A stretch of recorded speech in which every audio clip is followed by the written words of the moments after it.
nu mu waxoon également weesu na nous sommes au mois d'avril ba tey yooyu noonu amul peut-être joxe guñu tam explication bi tax lu ni mel retardé pourtant waxtaane woon nañ ci yu bëri ci ndaje mi nga xamante ni bokk nañu njëkk président def ko mu di assise bu ñu jagleeloon wàllum justice léegi loolu taggatémbe ndax jàppoo ni également mun na indi soppite perception bi ñu am doon am ci dikku Bassirou Diomaye Faye. Non du changer parce que tey li am solo opposition yi ñu ngi doon wax sax temps yi passé ñu ne Sénégal jàpp nañ ay comment dirais-je ay ministre ancien régime jàpp nañ maire bi jàpp nañ kii jàpp nañ Mansour Faye ainsi de suite. ñëpp ñibbi nañ seen kër Ismaïla Madior Fall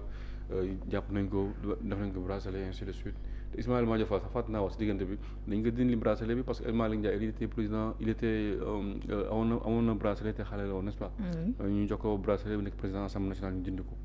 donc comprendre donc il a fii la dëkk Sénégal la dëkk am na représentativité am na ay étudiants am ainsi de suite li ñuy dindi yooyu parce que loolu pour man toroxal mag la c'est pas la peine du tout buñ ko wooyee mu ñëw interdire nañ ko mu génn amul problème. mais nañ dindi matériel bi nga xamante ne moom lañ teg si tànkam ça c'est au passant en passant que je le dis et pour tous les gens ñi nga xamante ñu nekk si comme moom maintenant économie bi ngay wax noonu malheureusement perception boobu perception réforme yi voilà réforme yi dafa am perception boo xamante ne Sénégal ñu ngi continuer am ba léegi mooy ñi ñuy jàpp yi bàyyi leen ñu dugg mooy wan ne justice mi ngi dox comme on le dit toujours gis nga ñun Guelwaar dañu am principe mooy on ne suit pas aveuglément. ñan lañu jàpp ñëpp ñu bàyyi ñu ñibbi. ben en fait dañu ne Mansour Faye woo nañ ko jàpp nañ ko bàyyi ko mu ñibbi. mais bàyyi mais dossier mu génnagul ci loxoy yoon. moom koy rax nañ ko mu set mais am na ñeneen ñoo xam ne dañu fi. Farba mi ngi si biir. mais Farba xam nga instruction la donc loolu laa expliqué. am na ñu takk bracelet Pape Malick Ndour. des chroniqueurs. waaw mais aujourd'hui gis nga soxna Aïda kan moo xalaatoon rek Macky Sall jàppale la ñu bàyyi la nga génn.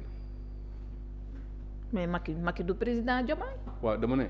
xam nga tey boo tax réforme justice bi comparaison boobu la dañuy est-ce que mënuñu éviter di ko def parce que dañu ne woon changement total lañuy def. xam nga autant je suis en train de faire juste la comparaison entre les deux régimes pour comprendre lan mooy changement bi am. ok mooy on n'est plus aux instructions téléphoniques c'est-à-dire que le parquet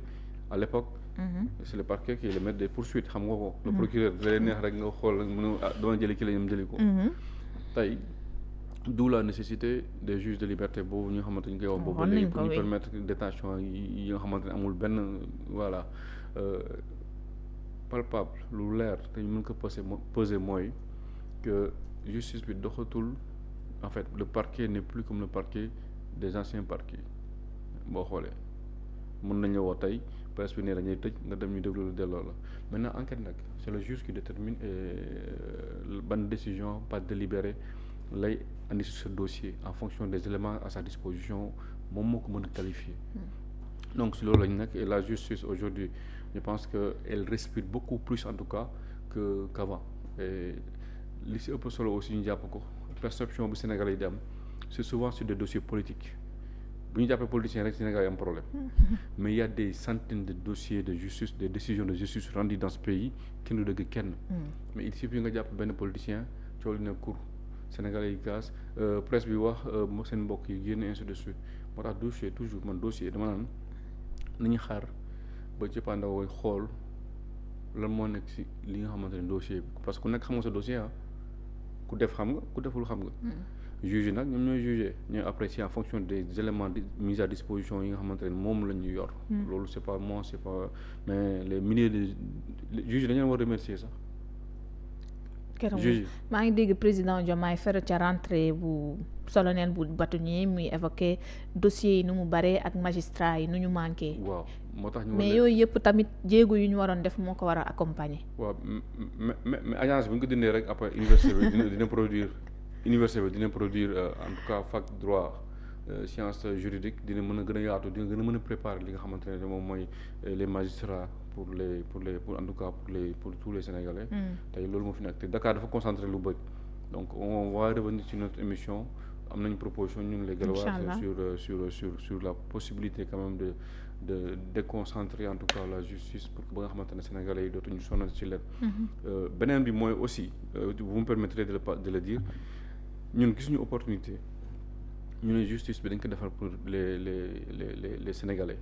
xam nga justice nekkul rek souvent Sénégalais ñu ne justice rek dañu ne jugement ak tëj. ak tëj ak ubbi. mais y a beaucoup de choses. y a des actes yoo xamante ne des actes administratifs. juge moo koy joxe wala voilà li nga xamante ne moom mooy ñu jël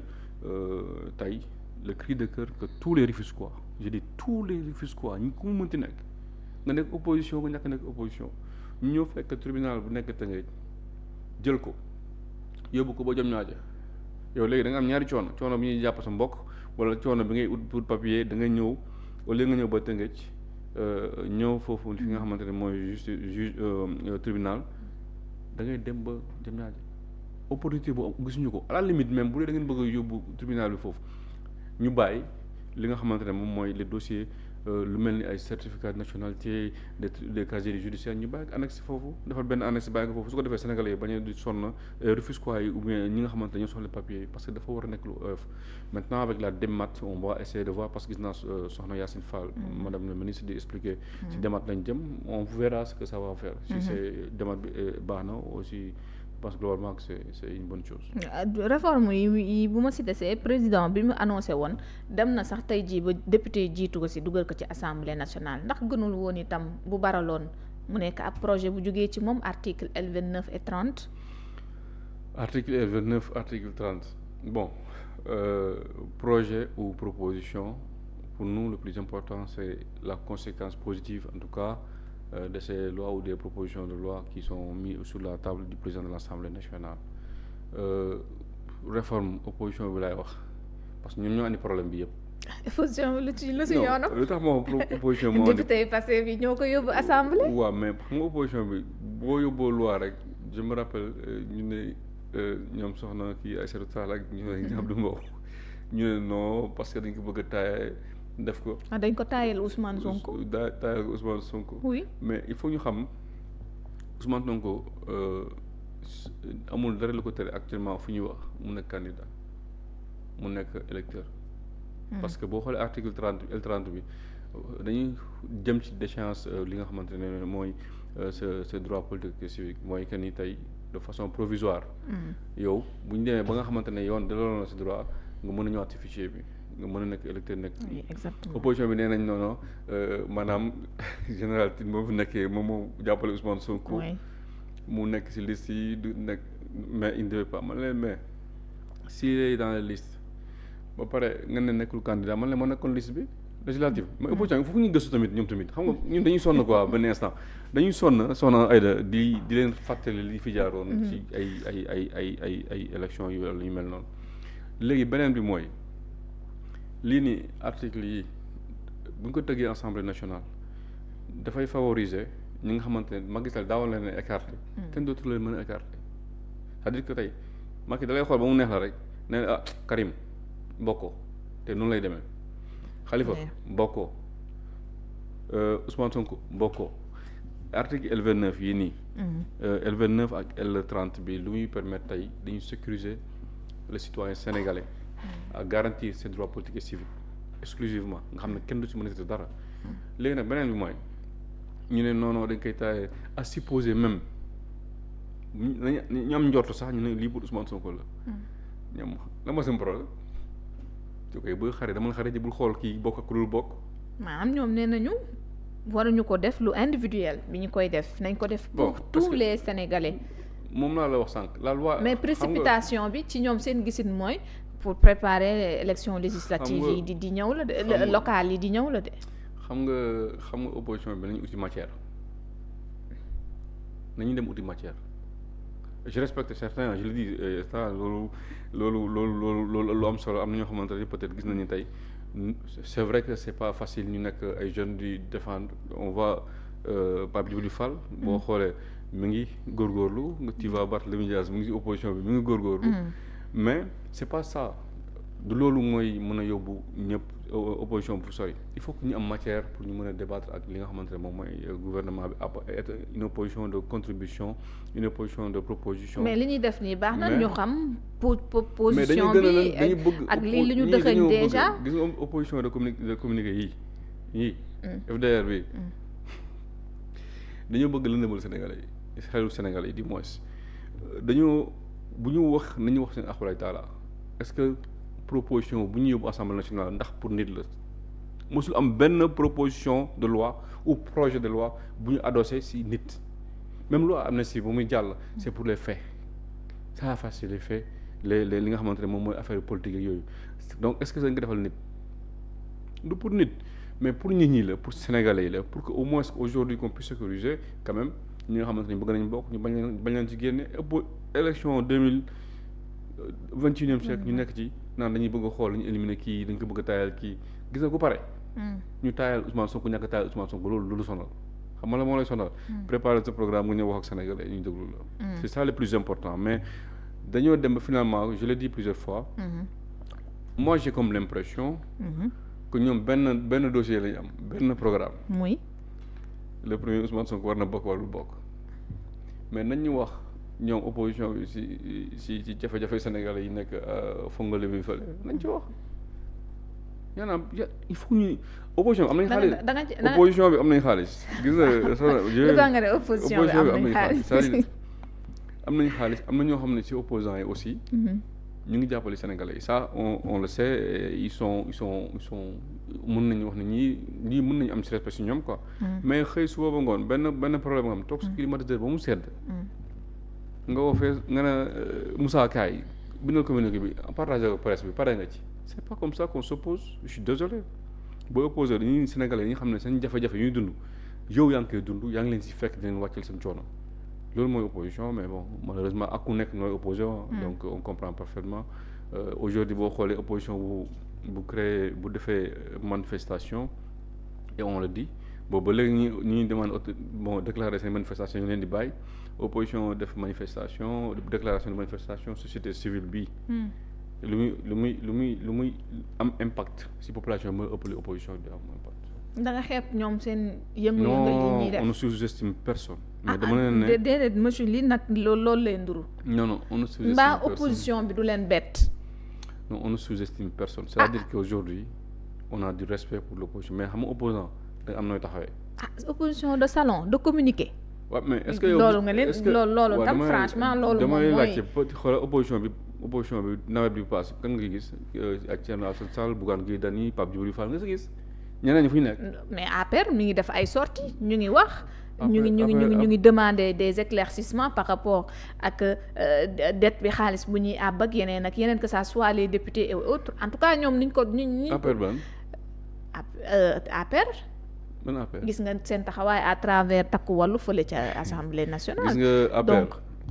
bu ñu leen fàttalee 0,1% li ñu def ci réew mi ñoom en principe. te ñoom nee na Macky mun na dellu si waat en 2029. gis nga le principe soxna Aïda dañu ne ku bëgg bokk nga ñëw bokk yàlla may la kàttan nga bokk loolu mooy en fait man démocratie bi may xencu bi may aspirer pour notre pays ku bëgg a bokk bu ñu tere kenn bokk nañ ñëpp ñëw ku ñu bëgg a bokk ñu bokk maintenant c'est les Sénégalais qui choisissent gis nga ñi ngi wax nu mu tëddi parti bi. APR. oui. gis nga on se rappelle très bien takk wàllu ki ko jiite je pense que mooy soxna Aïssata Tall Sall. yéen journalistes yéen presse yi la mu leen wax amul menace bu mu leen taxawul fii menacé leen c'est une conférence de presse yu mujj yi les gens ils pensent que les jeunes Sénégalais ont des mémoires courtes arrogance bu mat sëg jàkkaarloog Sénégal yi Antoine Diome loolu la wax Sénégal il traité des Sénégalais de terroristes ak yeneen ñooñu lu ñu deful Sénégal manifestation bu jàpp nga Sénégal manifestation fii àdduna fu mu toll ni doon nañ manifeste ñu leen di rey c'est arrivé en 2021 2023 ñu traité Sénégalais yi de terroristes ñii di jàpp fii ñii di toj ñii di damm ñii di mais ces gens-là ont des familles amul kenn si ñoom ku ma sa sentir ñaan lu ma la ko yàlla sax ñoom à l'époque les ministres et les DG ku ci am sa problème ak sa doom c'est soit les forces de l'ordre qui sont blessées soit c'est les Sénégalais qui sont blessés ñooñu ñooy wax ñun dañuy jox ñu leçon de morale Sénégalais ñooñu ñoo ñëw tey yóbbu suñu économie ba si suuf ay contrat d'armement de 37 milliards yoo xam ne kenn mënu ko comprendre fu mu nekk ñooñu ñoo taxaw tey ne Sénégal dañu war a arrêter voilà quoi c'est ça c'est pas du sérieux dans un pays sérieux boo defee surtout fu dund bu toll ñëpp xam ko li ngay def mooy da ngay transiger la loi le permet nga noppi yem toog waaye nag bul ne dëkk bi dafa metti xaaral ma buruxloo ci ne non ñii liggéey ñu non nous comprenons tous à un certain moment de notre vie on n'a pas voulu ñun sentiratuñu suñu bopp comme sénégalais parce que y a eu tellement de massacres article 8 suñu constitution moo consacré nit boo amee loolu naxari mën nga ko ñaxtu nga def déclaration de manifestation ñu accompagner la bu dee groupe la nga xool noo ko defee bu la bind la ainsi de suñu encadré ko mais yow saa boo génnee ñu rey léegi ñu ne ñi kan moo rey xale yi dañoo rey seen bopp wala manifestation dañoo rey seen bopp ñu ne ñu non léegi c'est Ousmane Sonko moo rey quoi moi je défends pas Sonko mais dama ne logique daal moo bëgg muy dem ba fin logique mooy kan moo am détention légale des armes au Sénégal c'est l'État maanaam kii am pistolet pour am ki yoon dëkk bi jox yoon pour nga téye arme c'est l'État du Sénégal moom moo def loolu moo lay permettre yow policier bi yow gendarme bi yow militaire bi ne la lii man maa la ko jox ñu immatriculé ko ak numéro de série ñu xam ne ku nekk lii lañ la jox nga téye ko léegi xale yi ñu nga xamante dañ leen boom seen famille yaakaaroon ci ñoom ne réew mi yaakaar ci ñoom ñu bëgg a ñëw ne non léegi daal opposition moo doon def loolu mais su dee loolu moo am ça veut dire qu'une chose que le président l'ancien président il n'a jamais géré notre sécurité. Pourtant moom nee na il a fait ce qu'il fallait à l'époque. Ce qu'il fallait c'était d'écraser les Sénégalais comme ça on parle de 80 morts. moo tax nag ñu war a leeral marche bi am week-end passé également yooyu noonu yëpp. xam nga il faut que faut ñu xam ne il faut qu'on arrête dans ce pays surtout ça fait mal en fait c'est pourquoi on parle avec émotion un peu que ñu manifester ñu rey nit ça doit terminer ça doit cesser ñu bàyyi ñi exprimer librement dans le cadre légal et encadré seen xalaat c'est pas parce que anduma ak yow su ma la waxee leen nga jàpp dama la contre c'est pourquoi on appelle à cette opposition un peu plus de niveau ñu relever ce niveau un peu xam nañ am nañ xam-xam mais peut-être xam nga ku am xam-xam ak ku transmettre xam-xam bokkul mën nga am xam-xam fekk mën ko génne c'est ce qui arrive à cette opposition malheureusement malheureusement c'est le cas. waaw léegi waxtu bi jeex nga nekk Rufisque également vous êtes adjoint au maire yéen lan moo nekk jamono ji taxawaay bi et puis